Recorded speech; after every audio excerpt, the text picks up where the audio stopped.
Jacquetta Goy, thank you for joining us and answering some questions. In your mind, what would be the 3 biggest takeaways that you expect participants to remember from your session today?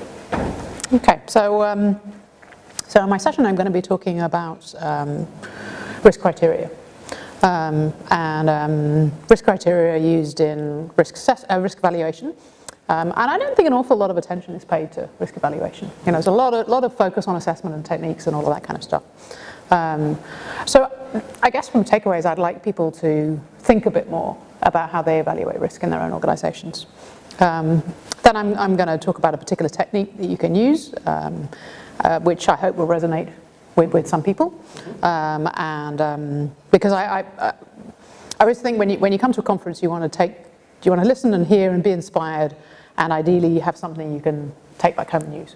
Mm-hmm. So I hope for some people, I mean, there's quite a range of people attending. Many people will you know, you don't want to teach your grandmother to suck eggs.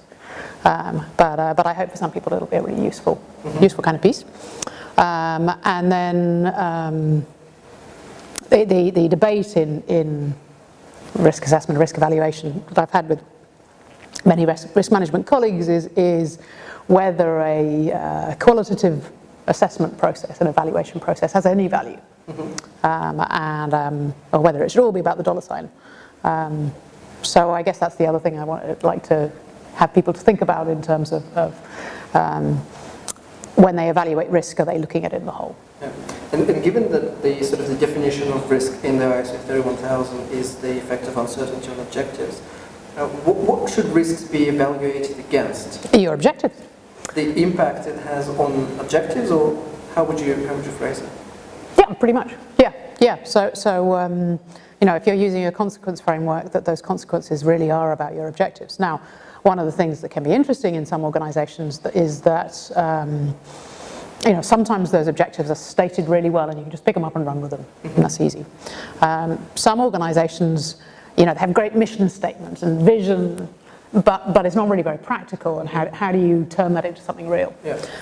And some organisations have strategies which are, you know, exciting and future-facing, but from a risk point of view, don't have everything on the table that you need.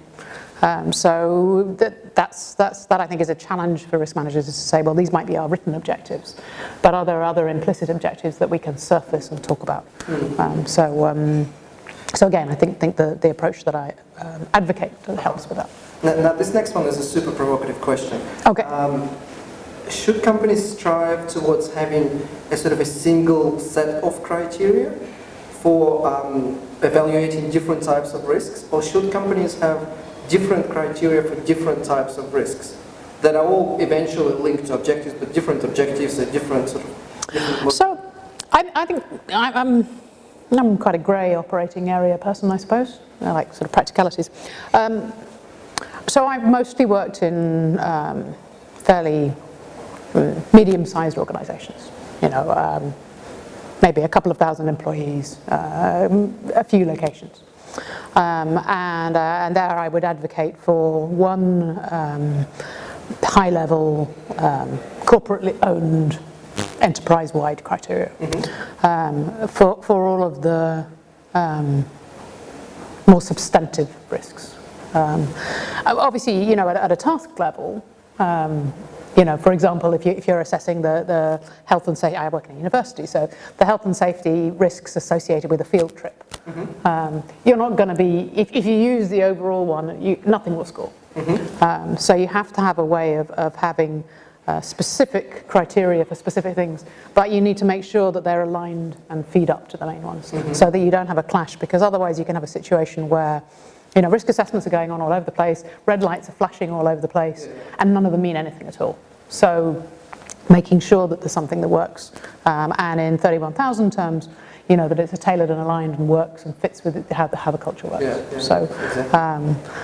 Thank you for that. Thank you. And to end on the lighter note, what advice would you give to young risk managers or people just thinking of getting into the career of risk management? They may not be young, they may be from a different field like finance, and a lot of them, they're just thinking of moving into the risk space. Yeah, I mean, that's an interesting one, because risk is still very diverse, and people can take very different paths.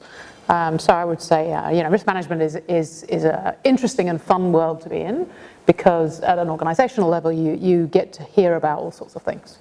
It's quite depressing sometimes, or is it always fun?